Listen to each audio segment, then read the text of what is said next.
उतरा और राजकुमार को डस लिया। सांप के डसते ही तुरंत राजकुमार के प्राण पखेरु उड़ गए। कुछ देर में जब कछुए की नजर महेंद्र गुप्त पर पड़ी तो वह उसे मरा देखकर बहुत घबराया और महेंद्र गुप्त के ऊपर बैठकर रोने लगा। तभी कौआ भी पेड़ से नीचे उतरा और ज्यों ही उसने महेंद्र गुप्त की आंखें निकालनी चाही, त्यों ही कछुए ने झपटकर कौए की गर्दन को मुंह से पकड़ लिया। कौए ने बहुत जोर लगाया मगर कछुए ने उसे नहीं छोड़ा। तब कौए ने सांप को पुकारा। कौवे की आवाज सुनकर सांप आ गया। उसने बड़े जोर से कछुए की पीठ पर डंक मारा, परंतु कछुए ने अपना मुंह भीतर कर लिया। सांप ने कई बार कछुए की पीठ पर डंक मारा, किंतु हर बार कछुआ अपना मुंह अंदर कर लेता। जब सांप का कछुए पर बस नहीं चला तो उसने कछुए से प्रार्थना की कि तुम मेरे मित्र को छोड़ दो। यह सुनकर कछुआ बोला, नहीं, तूने मेरे मित्र को डसा है, अब मैं भी तेरे मित्र की जान लूंगा। तू मेरे मित्र को छोड़ दे तो मैं तेरे मित्र को जीवित कर दूंगा। यह कहकर सांप ने काटी हुई जगह पर मुंह रखकर महेंद्र गुप्त के शरीर से विष खींच लिया और बोला, अब तो मेरे मित्र को छोड़ दे।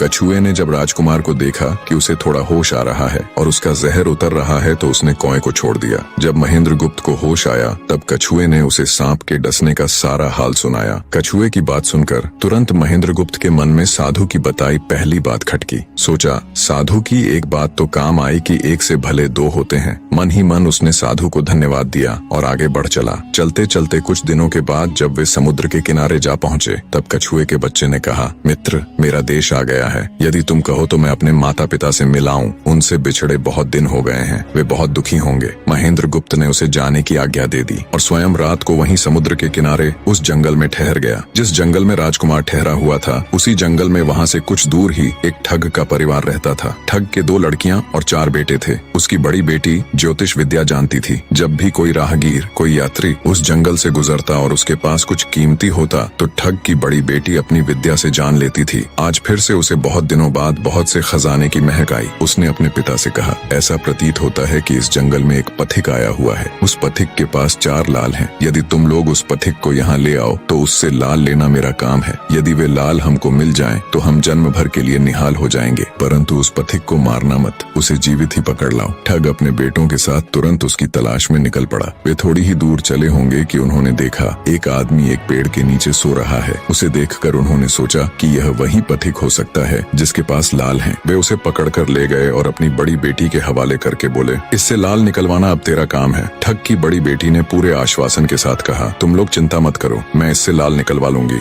बने रहे।